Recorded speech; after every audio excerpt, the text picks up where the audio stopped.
Avant que le soleil ne caresse la terre, le fleuve murmure les secrets des ancêtres. Dans ses profondeurs, les légendes prennent foi de vie et les sirènes ancestrales apparaissent, illuminant l'eau d'une magie oubliée. Sur les eaux calmes de Casamance, Mamadou glisse silencieusement. Chaque coup de rame raconte une seule histoire, chaque souffle une prière. On dit que le fleuve Casamance récompense les cœurs purs, mais détruit les âmes avides. C'est une légende ancienne, murmurée de génération en génération, et au cœur de cette légende se trouve l'histoire de Mamadou. Dans le village de Diembéring, un petit coin de paradis niché au bord du fleuve Casamance, vivait ce jeune pêcheur. Mamadou n'était pas un homme ordinaire. Son cœur était aussi vaste et généreux que le fleuve lui-même. Chaque jour, avant même de penser à son propre repas, il mettait de côté les plus beaux poissons de sa maigre prise pour les veuves et les orphelins du village. Sa pirogue, creusée dans un vieux tronc de fromager, glissait sur l'eau avant même que les premiers rayons du soleil ne percent l'horizon. Ce matin-là, comme tous les autres, il poussa son embarcation dans les eaux calmes. La brume matinale flottait encore, créant une atmosphère presque magique. En jetant ses filets, il murmura une prière, une habitude qui rythmait ses journées. Que le fleuve bénisse mon travail aujourd'hui, que personne ne manque de nourriture. C'était une prière simple, non pour lui-même, mais pour les autres. Il ne demandait pas la richesse, mais simplement de quoi subvenir aux besoins de sa communauté. Le clapotis de l'eau contre la coque était la seule réponse, une mélodie familière et réconfortante. Alors que le disque solaire commençait à peine à colorer le ciel de teintes orangées et pourpres, quelque chose d'inhabituel se produisit. Un chant, doux et envoûtant, monta des profondeurs du fleuve. Ce n'était pas le chant des oiseaux, ni le murmure du vent dans les palmiers. C'était une mélodie surnaturelle, une voix cristalline qui semblait appeler son nom. Pêcheur au cœur pur, approche sans peur. Mamadou, intrigué et un peu effrayé, scruta la surface de l'eau. Et là, devant ses yeux ébahis, 3 silhouettes émergèrent. Ce n'étaient pas des femmes, ni des poissons. C'étaient des sirènes, des créatures mythiques dont les anciens parlaient avec un mélange de crainte et de respect. Leur peau sombre brillait sous la lumière naissante, et leur queue, couverte d'écailles scintillantes comme de l'or liquide, ondulait gracieusement. Elles étaient d'une beauté irréelle, des gardiennes ancestrales du fleuve. Celle qui semblait être la meneuse, Aïssata, prit la parole, sa voix résonnant avec la sagesse des âges. « Mamadou, fils de Fatou, ta générosité a touché les esprits du fleuve. Nous t'observons depuis longtemps. Ta bonté ne passe pas inaperçue dans le monde des esprits. Pour te récompenser, nous t'offrons 3 souhaits. Prends ton temps, réfléchis bien. Tu as 3 jours pour choisir ce que ton cœur désire le plus. » Aussitôt leurs paroles prononcées, les 3 sirènes plongèrent et disparurent dans les eaux troubles, ne laissant derrière elles que quelques ondulations et un silence assourdissant.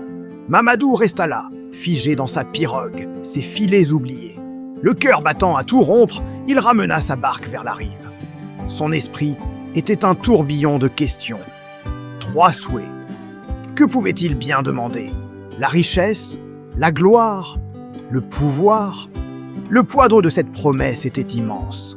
Il rentra au village, le pas lourd, le secret des sirènes pesant sur ses épaules. La journée ne faisait que commencer, mais sa vie venait de basculer. Mamadou, le cœur lourd mais confiant, décida de partager son incroyable secret. Son ami d'enfance, Ibrahima, était la seule personne en qui il pensait pouvoir avoir une confiance aveugle. Ils avaient grandi ensemble, partageant tout, des jeux d'enfants aux rêves d'adultes. Assis près du feu crépitant sous le ciel étoilé du village, Mamadou lui raconta sa rencontre avec la sirène Aïssata, le pacte et le don précieux qui lui avait été offert. Un seul vœu capable de changer sa vie à jamais. Mais en écoutant le récit de son ami, le visage d'Ibrahima se durcit. Un poison lent et amer s'insinuait dans ses veines, la jalousie. Il voyait la chance inouïe de Mamadou, non comme une bénédiction pour son ami, mais comme une injustice pour lui-même. Pourquoi Mamadou, et pas lui? Lui qui se sentait plus ambitieux, plus malin, plus méritant. Une lueur avide s'alluma dans ses yeux. Un seul vœu? Mais Mamadou, tu ne te rends pas compte? C'est la chance de toute une vie, s'exclama Ibrahima, sa voix empreinte d'une excitation fébrile. Il se leva, arpentant l'espace éclairé par les flammes dansantes. « La santé de ta mère, c'est noble, bien sûr, mais réfléchis, tu pourrais demander bien plus. Tu dois demander la richesse, de l'or, des montagnes d'or. Imagine, plus jamais de soucis, plus jamais de travail harassant sous le soleil. Tu serais un roi. Tu pourrais avoir tout ce que tu désires, le pouvoir, le respect. Personne n'oserait plus te regarder de haut. » Ibrahima était emporté par sa propre vision, projetant ses désirs les plus profonds sur le choix de son ami. Pour lui, la prudence de Mamadou était une faiblesse, une folie. Mamadou secoua la tête, son regard calme contrastant avec l'agitation de son ami. Il sentait le danger dans les paroles d'Ibrahima, une faim insatiable qu'il n'avait jamais vue chez lui auparavant. « Ibrahima, mon frère !» dit-il d'une voix posée mais ferme. « Mon grand-père disait toujours que l'avidité creuse la tombe de l'homme. Une richesse trop grande attire les ennuis, comme le miel attire les mouches. La santé de ma mère est un trésor qui n'a pas de prix.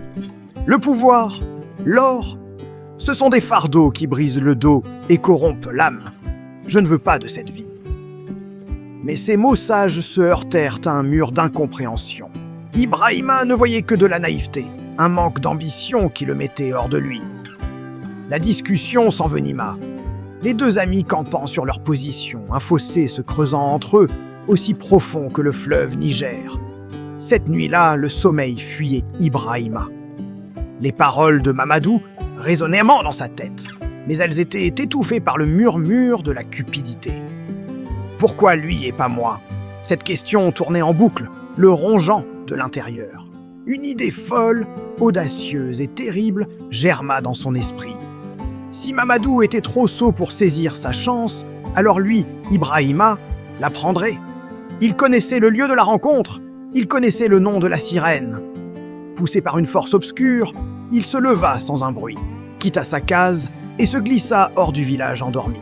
Sous le clair de lune, il détacha sa vieille pirogue et commença à pagayer vers le cœur du fleuve, là où les eaux étaient les plus profondes et les plus mystérieuses. Son cœur battait à tout rompre, un mélange de peur et d'excitation grisante. Arrivé au milieu du courant, là où la lune se reflétait comme un œil d'argent, Ibrahima arrêta de pagayer. Le silence n'était rompu que par le clapotis de l'eau contre la coque.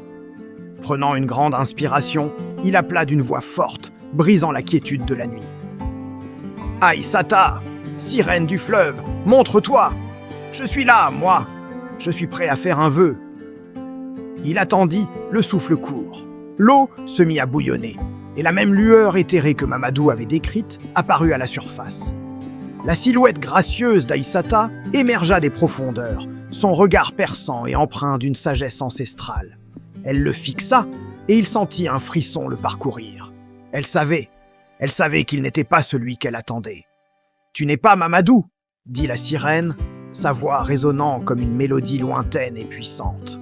Son cœur est pur, le tien est trouble. Que veux-tu, fils d'homme? Ibrahima, aveuglé par son désir, ignora l'avertissement dans la voix de la créature. Il n'avait que faire de la pureté du cœur, seul le résultat comptait.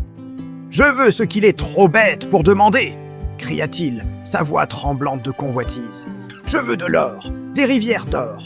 Je veux que tout ce que je touche se transforme en or. Je veux toujours plus d'or. » Sa demande, avide et sans limite, flotta dans l'air lourd de la nuit. La sirène le regarda, une expression de pitié et de tristesse sur son visage magnifique. À peine les mots eurent-ils quitté ses lèvres qu'une transformation terrifiante commença. La vieille pirogue en bois sous lui se mit à craquer et à luire. Sous ses yeux ébahis, elle se métamorphosa, devenant une coque d'or massif, étincelante et incroyablement lourde. Ibrahima poussa un cri de triomphe, mais sa joie fut de courte durée. Le poids des treux de l'or était trop grand pour flotter. La pirogue commença à sombrer, l'attirant inexorablement vers le fond du fleuve. Paniqué, il s'agrippa au rebord, mais ses mains, au contact du bateau maudit, se mirent elles aussi à changer. La peau, les os, les muscles se solidifièrent, se muant en or, froid et lourd. Ses mains devinrent des poids morts, incapables de lâcher prise, l'entraînant vers une tombe aquatique et dorée. Alors qu'il était aspiré par les profondeurs, La voix d'Aïssata résonna une dernière fois, non pas avec colère, mais avec la froideur d'une justice immuable. Ton vœu est exaucé. Tu voulais de l'or, tu en seras submergé. Celui qui vole un destin qui n'est pas le sien récolte toujours la leçon qui lui est destinée. Par miracle, ou peut-être par une dernière once de pitié de la part du fleuve, Ibrahima réussit à se libérer de l'étreinte de la pirogue engloutie et à regagner la rive, épuisé et suffocant. Il survécut à sa noyade, mais il était marqué à jamais. Tremblant, il regarda ses mains sous la lune. Elles étaient jets d'or, belles, scintillantes, mais inutiles et froides. Un rappel permanent de sa cupidité, une malédiction qu'il porterait pour le reste de ses jours. La richesse qu'il avait tant désirée était devenue sa prison. Le lendemain matin, Mamadou se réveilla avec un mauvais pressentiment. Il chercha Ibrahima, mais ne le trouva nulle part. C'est plus tard dans la journée qu'il le vit, caché dans l'ombre, le visage ravagé par le désespoir et la honte. Quand Ibrahima lui montra ses mains d'or, Mamadou comprit tout. Il ne ressentit aucune satisfaction, seulement une profonde tristesse pour son ami perdu. La leçon était cruelle, mais claire comme l'eau du fleuve. La tentation peut transformer un frère en étranger, et la cupidité est un chemin qui mène toujours à sa propre destruction. Mamadou, le cœur encore plus convaincu de la justesse de son choix, se tourna vers le bien le plus précieux qu'il possédait. L'amour pour sa famille et la pureté de son intention. Il savait maintenant ce qu'il devait demander à la sirène. Merci d'avoir regardé cette deuxième partie de notre conte. La cupidité d'Ibrahima lui a coûté cher, mais que va faire Mamadou de son vœu? Le destin de sa mère est entre ses mains. Pour connaître la suite et la fin de cette histoire, ne manquez pas la troisième et dernière partie. Abonnez-vous à la chaîne, activez la cloche pour ne rien rater, et dites-nous en commentaire ce que vous pensez de la leçon apprise par Ibrahima. On se retrouve très vite pour la conclusion de ce voyage. Le cœur lourd, Mamadou retourna sur les rives du fleuve Casamance. Le soleil couchant peignait le ciel de teintes orangées, mais dans son âme, une tempête faisait rage. Il se rappelait son ami d'enfance, Ibrahima, autrefois si bon, aujourd'hui consumé par l'avidité. Ce trésor, cette rencontre avec les sirènes, tout avait mal tourné. Il s'agenouilla près de l'eau, le visage marqué par la tristesse et la détermination. Il ne pouvait pas abandonner son ami à son sort, ni son village à la famine qui menaçait. Les vagues clapotaient doucement contre la berge, comme pour l'apaiser. Il ferma les yeux, prit une profonde inspiration et appela les gardiennes du fleuve. « Esprit de l'eau, belle sirène, je suis de retour, je suis prêt à formuler mes vœux. » Un silence profond s'installa. Puis l'eau se mit à scintiller. 3 silhouettes gracieuses émergèrent, leurs yeux brillants d'une lumière ancienne. Aïssata, la plus sage d'entre elles, le regarda avec une expression indéchiffrable, un mélange de déception et de curiosité. « Parle, pêcheur, nous t'écoutons, mais sache que tes vœux ne pourront être changés. » Mamadou hocha la tête, sa voix tremblante mais ferme. « Je le sais, et je suis prêt. » Il regarda Aïssata droit dans les yeux. « Mon premier vœu, il n'est pas pour moi. Il est pour mon ami, Ibrahima. Je vous en supplie, libérez-le de la malédiction de l'or. Rendez-lui son cœur, sa générosité. Faites qu'il redevienne l'homme qu'il était. » Un murmure parcourut les rangs des sirènes. Elles s'échangèrent des regards surpris. Un mortel qui utilisait un vœu si précieux pour quelqu'un d'autre, qui plus est pour celui qui l'avait trahi. C'était une chose rare. Aïssata fut visiblement touchée.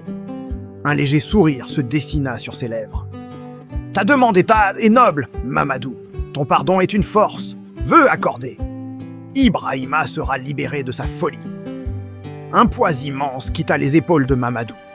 Il sentit les larmes lui monter aux yeux, mais il les retint.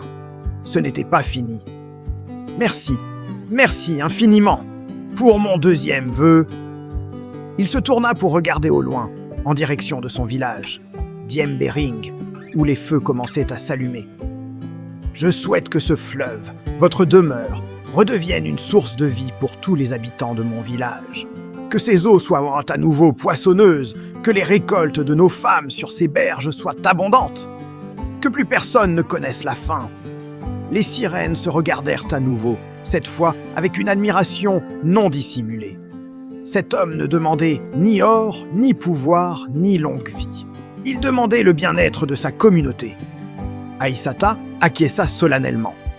La générosité appelle la générosité. Le fleuve partagera à nouveau ses richesses avec ceux qu'il respecte. Vœu accordé.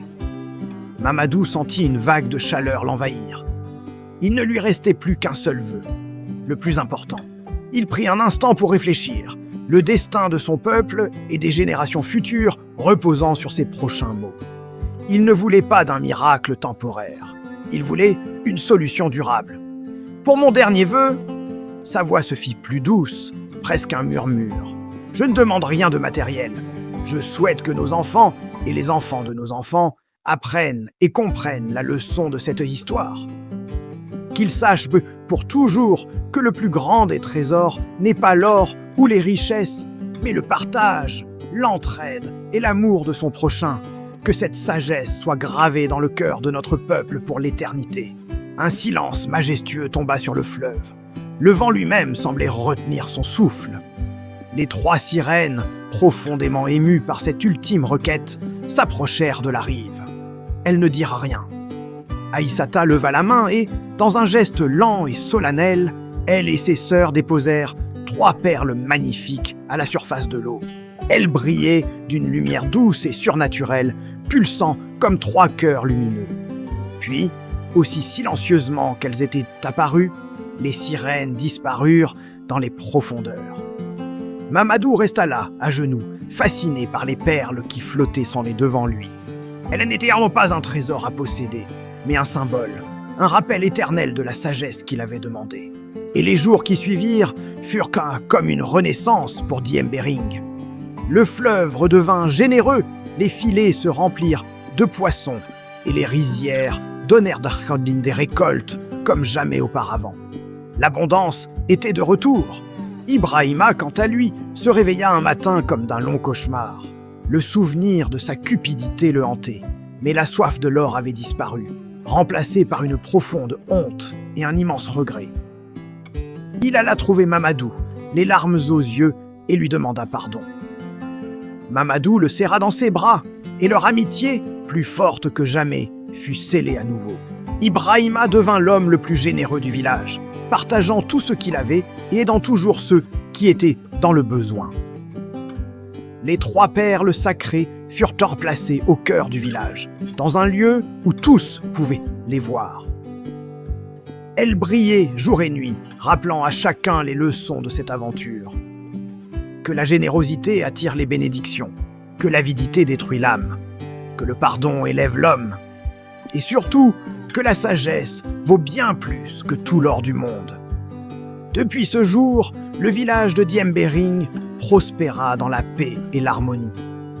Et la légende raconte que les soirs de pleine lune, quand le vent souffle doucement sur les eaux du fleuve Casamance, si vous écoutez attentivement, vous pouvez encore entendre, porté par la brise, le chant mélodieux des sirènes, veillant sur le peuple qui avait compris le secret du véritable trésor.